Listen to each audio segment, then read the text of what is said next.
Hello, everyone, and welcome back to PanillaJJ. I'm Jade, here with Joe, both of us from the guild Imperial Fist. Today, we are going to be doing our final check in on the last two of our test accounts that we have been playing. On our first project for the channel, we started 4 accounts to try different ways of leveling as free to play players. We learned a ton, as we have said in our previous videos, about the leveling process, about what we think is good. We challenged a lot of preconceptions and learned, and like I said, we learned a lot.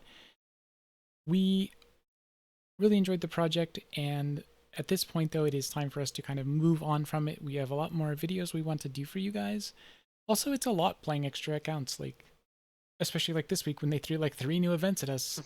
It's better now that we're on 1 account, right, Joe? Because before, when we were on 2, we were like, oh my god, we're doing like 30 events a day. It feels like. Yeah, managing 3 sets of stage quest was fun. Oh yeah, yeah.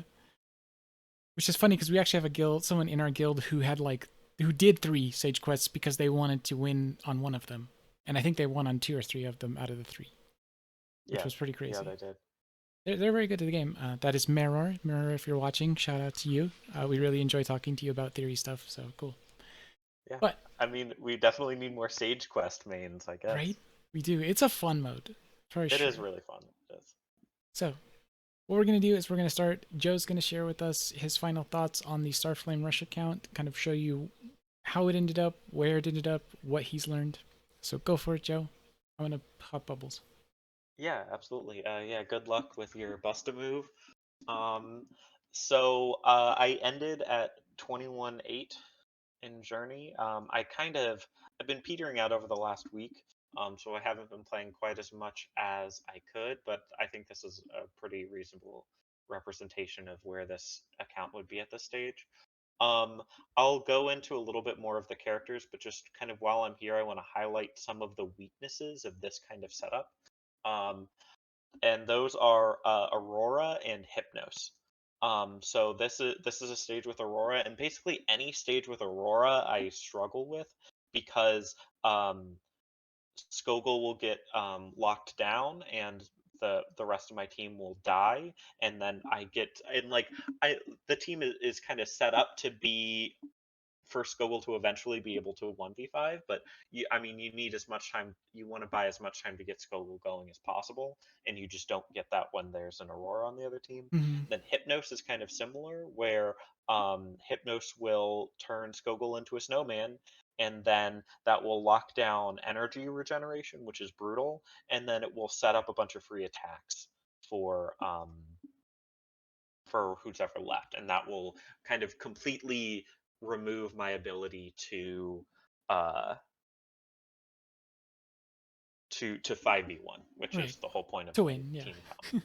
There was one stage, I think it was like 2020 or something, that had both Aurora and Hypnos, and that was the one stage I hit pity on. I went 48 hours without stage progress. Mm-hmm. And it was only when, whatever hidden behind the scenes timer decided I would beat the stage, and then, then I was going in like one shotting them in order to get through that stage. So that was kind of the worst case scenario, was the two big hard counter units on the same enemy team, and there was genuinely nothing I could do because all of my investment is in my Scoville. Um, but I'm still extremely impressed with where this ended up. On a free to play account that, it's my Yeah. secondary account. It's not where I put my most effort. I'm still 17th on this server, Mm-hmm. which I'm very happy with. I would fully expect, a decent percentage of these people put some money into the game, Yeah. play more. It's probably their main account. Um, and started sooner than I did. So I'm very happy with that. I think that has impressed me a lot. Mm-hmm. Arena has been going pretty well. I I've been getting a lot of defense victories, which always makes me happy. Um, and then the last thing I wanted to do was just kind of highlight the team that I ended up with, and really it's the same that it has been for a while. It's just ignoring Oswell. It's and in Ingmire. It is the other 8 of these kind of pick and choose who for each stage. So I have Katarina if I need the magic defense, I have Hypnos if I need the presence, I have Kaguya if I need the extra res, and otherwise, kind of these 5 are my core. Um, Hmm. Everything went into Skogul. I got her up to 220 before I got anyone else up to 200. That is probably the one choice I made that I might regret. I'm not sure. I'm of two minds about it. Um, because this is my main unit, I think it makes sense. But what this did is this left me extremely dust starved. So right now, dust is my huge limiting factor by a huge margin. And if I would have leveled everyone reasonably, that wouldn't have happened. Or it wouldn't be as extreme as this. But as you can see, as soon as I started getting Legend Plus gear, I started plus fiving everything with all of my mats. Mm-hmm. I've been desperately trying to get some Abyss faction gear, which I have missed on every single reconstruction core, right? And That's we what all they're know called. that pain, yeah. Yeah. So that's been frustrating. I think that would have unlocked a lot of power because 30% more dodge when I get what is this at 2? 60% more on top of that. That's a big deal. Like Mm-hmm. that really starts to add up. And because that is the defensive layer on Skogul, I think that's kind of a big deal. For potential, I stuck to what's it called? Warmade Twin. Right. I think Demonic Spear is better eventually, but if your dodge isn't high enough, it's not worth it. Mm-hmm. And then also before Perforate is level 4, it's also not worth it because the extra damage and the immune to physical damage is part of what makes it so good. Right. Um, Also, a nice benefit of Warmade Twin is it gives me additional damage over time, which is good because another weakness of a 1v5 team comp is units like Roland and units like Bayo that are extremely defensive. They keep giving themselves shields and they get tankier and tankier as the fight goes on. And if you're not doing more damage as the fight goes on, you can eventually get to the point where you can't win. So Mm-hmm. Warmade Twin does help with that. If I played this account more, I'd probably switch back and forth. If this was my main, I'd recommend if you're struggling, try Demonic Spear, or try Warmade Twin, and see where the strengths are. But um, Yeah, that makes sense. yeah. And then mana converters, I did manage to get fight uh, at least rare fight because the extra health and energy every time I use my energy skill is really beneficial. Those first few energy skills matter a lot because that's ramping up your Warmade twin, and that's kind of clearing the scariest units, and then Mm-hmm. getting some extra healing in there and a little boost towards the next one is really good. Um, Fight isn't like what you want your Skogul on forever, but I do think it's probably the one that is best early on. I think haste is meta, but until you switch to demonic spear, I don't Mm-hmm. think you have the speed to maintain haste stacks. Makes sense. And then I think control I wouldn't use because you're trying to carry for an entire fight. Fights are going to go long. Mm. So just 30 seconds isn't good enough. Mm-hmm. And the other one is combat would be my second choice, just because more damage is always good. But I think fight into haste is kind of the plan, unless you want to get really cheesy and go sync, Mm. which is my kind of one of my pet mana converters. Is sync, which is having 5 units of different factions on a team, and then it gives you 22% um, more global damage. I think it is. Hmm. which is just extremely strong on anyone. And for a team like this, that's very like mix and match, it's extremely attainable to use 5 different factions. But it does kind of limit you later on. Like I think if Yeah. you are in chapter 27, you might want a Higomi on your team, and then your Cinch is useless. Hmm. Um, so that's kind of a Yeah. consideration or a reason not to do this.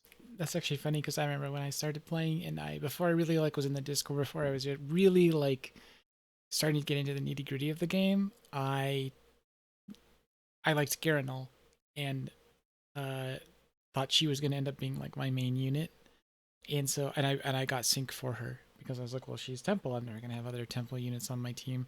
What I didn't think Mhm. about was I might have multiples of other units on my factions on my team. And then I was like, wait, why did I want this? It doesn't do anything. Yeah.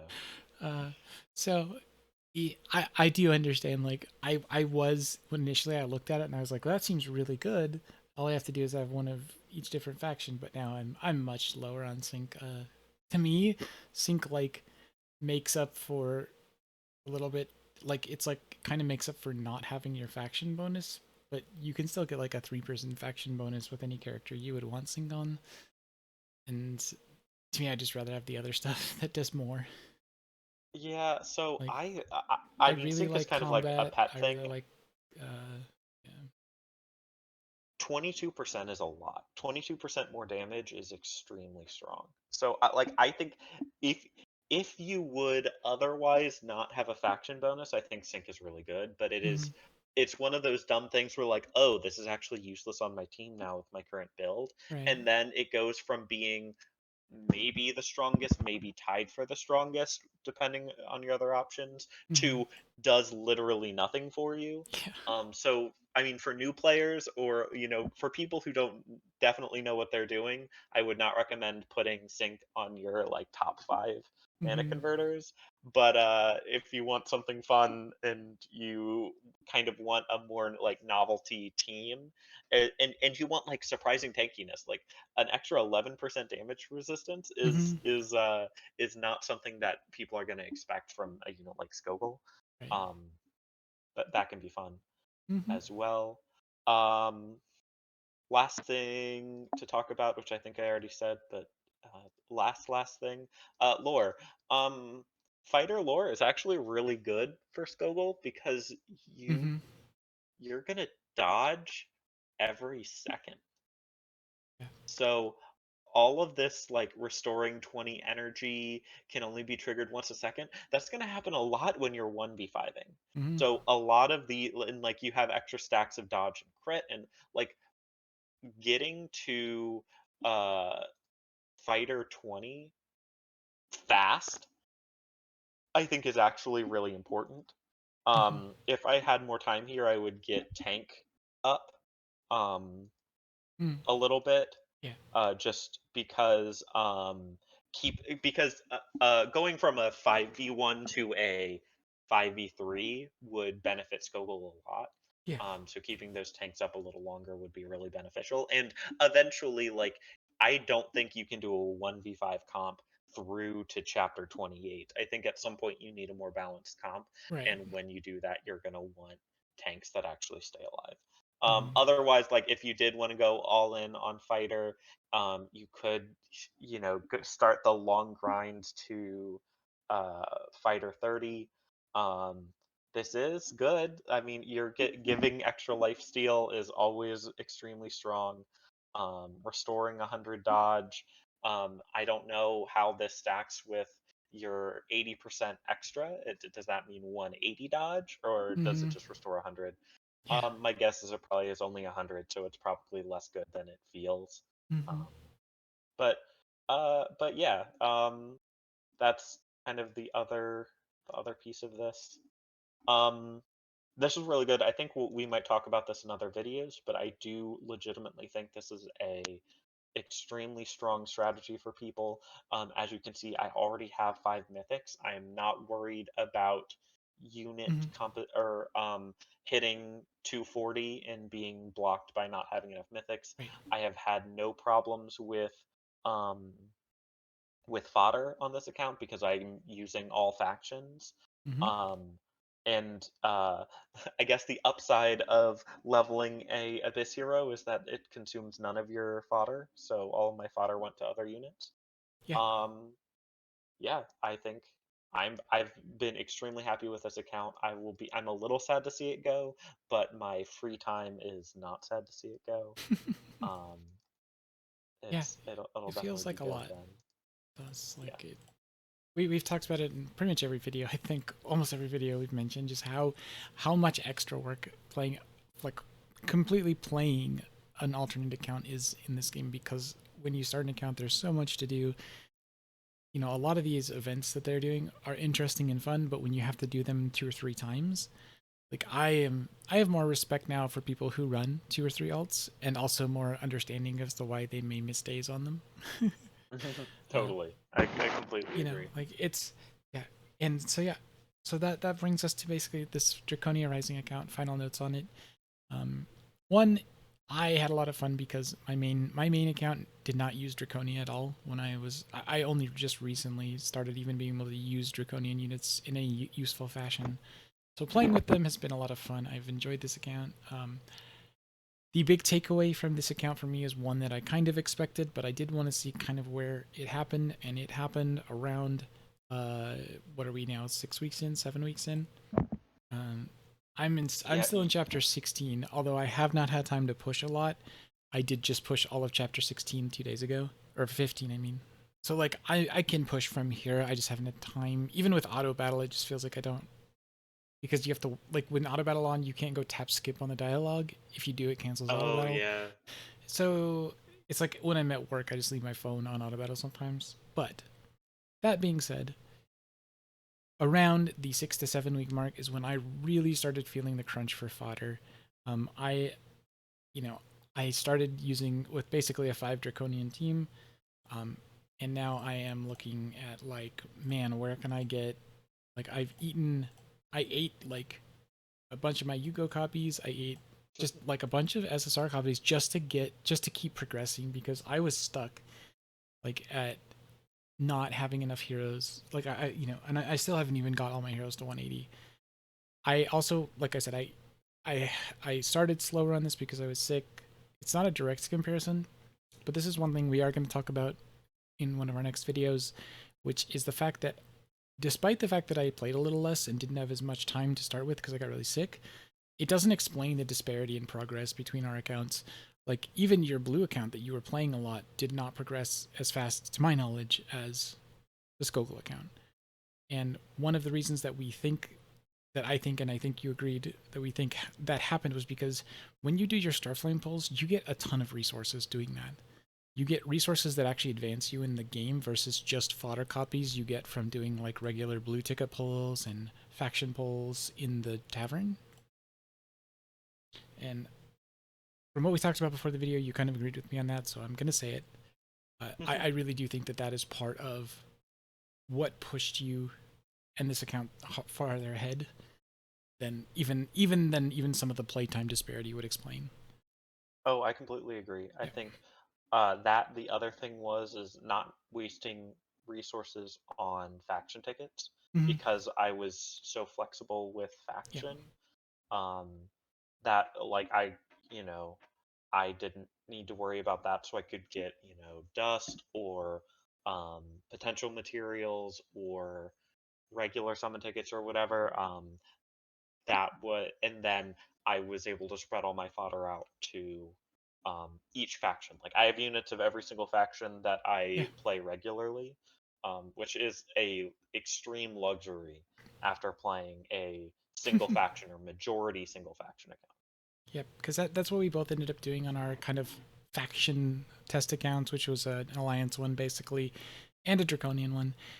And we kind of expected it to happen, but we wanted to see for sure, because that was the point of this, was to get actual data comparatively, which is just hasn't really, to our knowledge, existed in the game yet. And in the official Discord, is that, everyone's advice on leveling is based on what they did. And one of the Yeah. things that is really important to understand about Panilla Saga is that if you just want to play it and progress a little, just kind of progress and not worry about being high on your server or being competing with other players who started at the same time as you, it does not matter what heroes you pick. The pity mechanic exists in pretty much all the PvE modes. That the longer you don't beat a certain stage, the easier it gets. So it creates a lot of very interesting takes because you can literally use any 4 or 5 heroes, and eventually you'll pass every stage. Like the game will make you pass them, as far as we know. The only way to really get hard stuck that we have seen uh, in our accounts and in our mains is the only way to really get hard stuck is if you do not have enough fodder to keep advancing your Sage Academy's max level for all your units. Where you don't have enough copies of heroes, and that is why what the big takeaway is from the Draconian and Alliance account is it's okay if you want to pick a Draconian like a unit or maybe two, I would say, from a faction to be on your team. But if you are wanting to be competitive on your server as free to play, which means you want to be pushing Journey as fast as you can, because the farther you get in Journey, the more resources you get. You get access to new modes. You just get straight up more resources by being farther Yeah. in the game. And so it's really Yeah, and important to just to be highlight that, efficient. Yeah. it's not just AFK. Like your AFK resources matter a little bit, and they do go up as you increase in Journey, but access to the new modes matters a lot. Hmm. Like having access to both of the abysses as early as possible, Yep. having access to mana converters as early as possible, like Hmm. all of that also means you're rerolling Dusklight Emporium. I have primordial gear on my account, Yeah. like That's free to play. like as free to play. So like those sorts of things matter a lot. Hmm. Um, it's not the like 5% more dust or whatever, although that is also nice. Yeah. And I mean, yeah, it definitely just matters. Like, because, and what Joe's describing, it just snowballs. When you get access to those modes earlier, you get more things that make your team better, so you progress more in Journey, and it's just like a big snowball. Like, it really does make a difference, and that's kind of what we want to emphasize too. Is we're probably our very next video or the one after that, we are going to be making a beginner's guide based around Starflame Court and the Starflame Rush strategy, because just what we've seen, it is just for free to play, it is just better. So look forward to that. And that is one thing that we are going to emphasize heavily at the start of that video is this is a guide for people who want to push and be competitive. You don't have to do this to play the game. So that will be good. But yeah, that's pretty much what it works out to is if you want to be competitive from the start, you need to have a plan that does not include pretty much more than 2 heroes of the same faction for your main team up until you get to like what we would call mid game, like chapter 23. Then you'll be able to start like changing your teams around and doing stuff. But until then, you really don't want to be stuck on fodder. It just really feels bad. Definitely. You need once you get 5 mythic units, then you can kind of start playing around a lot more and like Hmm. expanding your horizons. But like especially as free to play, when you really don't have you don't have extra levers to push. Like if you're spending some money here and there, Hmm. you have more diamonds, you have more resources, you can be like, well, I know it's not necessarily efficient to pull on this banner, but I need this unit to get to mythic or whatever. But when you're free to play, like when you do that, what you're saying is, okay, that's one more that's my team as a whole just got weaker because I'm investing these diamonds into like fast forwarding progress. Yep. um, and that's a pretty big cost because especially like once you get into later chapters, chapters 25, 26, the diamonds really start drying up and you need to be really Hmm. aware of what you're spending them on. Yep. And like mythics that you don't really care about is exactly what you want to avoid. Hmm. True. Very true. Very true. So yeah, that pretty much wraps up this project. Like I said, we'll have a video that's going to be our official beginner's guide for PanillaJJ coming. I think that a lot of people will be very interested in that because it's going. I really do think. I really honestly think that not a lot of people in the Discord even noticed what we found in our videos yet.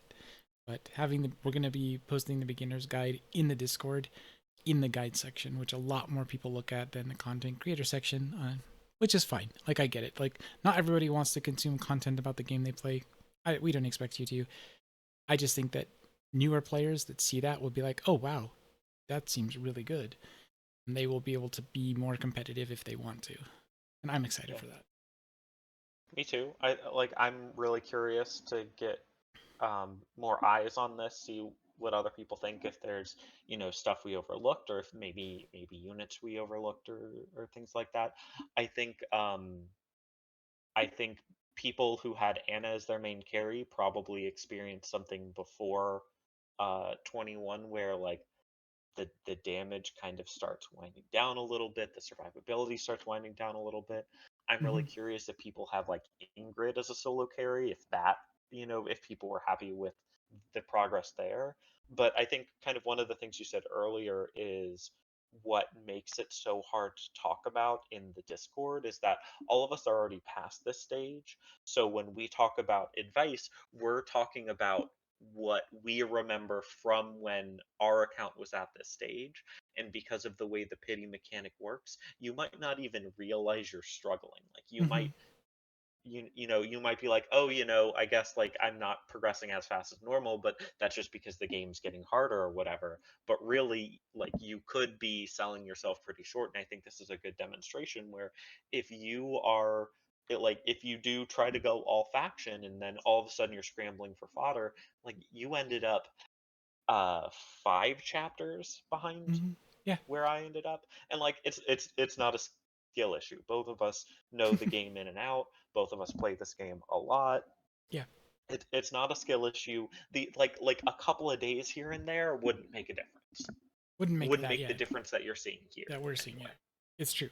It's true. Like the initial get ahead, like I said, that snowball. It's so clear at this point that having no problem with fodder, having that hyper carry that can 1v5 early on, just like Anna does once you get her to 141, but you don't have the issue of needing fodder to get Yeah. your hyper carry up, which I think is another huge thing, is you just need to get Skogels. You don't need fodder for an Abyss unit, which again, that really had pushed the Abyss and Temple units into more of this picture of more like paying players units, and I think we've conclusively proved that's not true.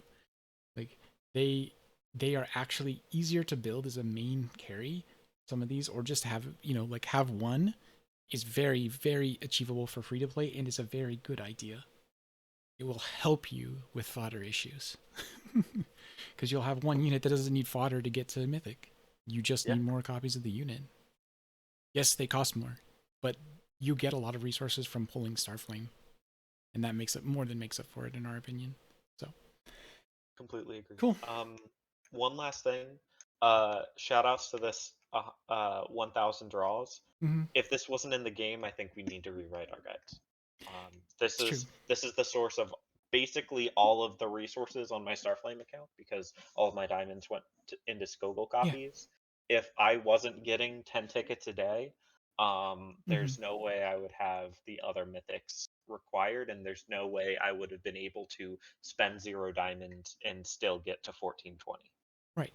That is true. Like if they ever take that away from people, like if they ever just remove that from the game, we will definitely have to maybe relook at maybe redo this project, or just say, hey, we're going to change it back to like saying something else, because we understand you cannot do this without getting 70 free tickets a week to make sure you're always hitting your 100 pulls. Like Yeah, it would be very, it would be just, yeah, you just can't do it.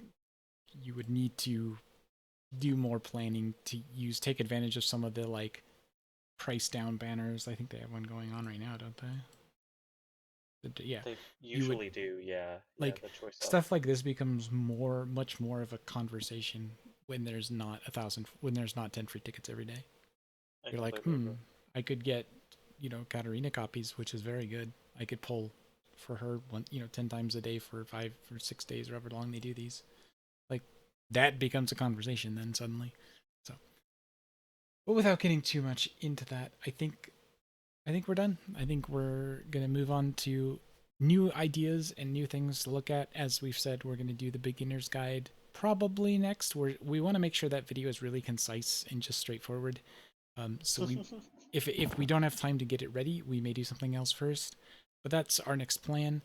We have a lot of ideas just to give you something to look forward to, like deep dives on heroes, like really examining their skills, going in depth on like where they can be used, why they do what they do, etc. We have maybe a mythbuster type thing we've been talking about, where we talk, we look at the Discord and see like common things people say, is it true or not, stuff like that. So we hope everyone looks forward to our videos on those. Other than that, I think we're going to say goodbye for tonight, unless you have anything left to add, Joe. No, I think I've had enough last things to say. I think I'm Yeah, I at think like we did say 4 like so far for this call. 3 or 4. Yeah, it's you're getting bonus content is what we're providing. Your view has gotten you extra content. Let's just put it. Yeah, We're for giving it to free. you I for talked free. about 3 extra last things, so you're welcome. You're welcome for that. But Exactly.